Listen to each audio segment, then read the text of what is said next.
Манысы Айгүл түгел. Менә бер шибәр кыз алып чыктым әле сезнең янга. Исемең ничек, матурым? Минем исемем Сәйдә.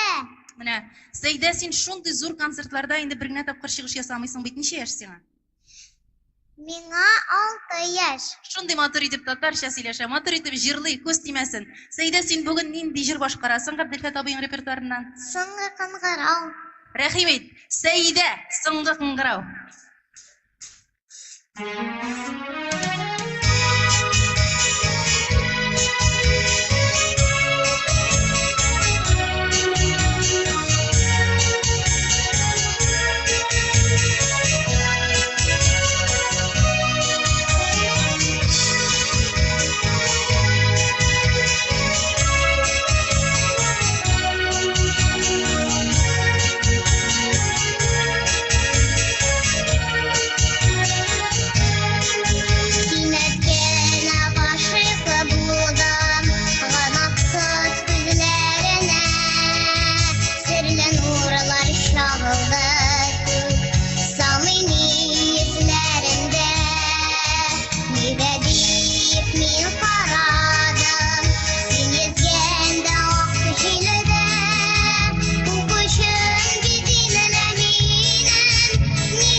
Farida.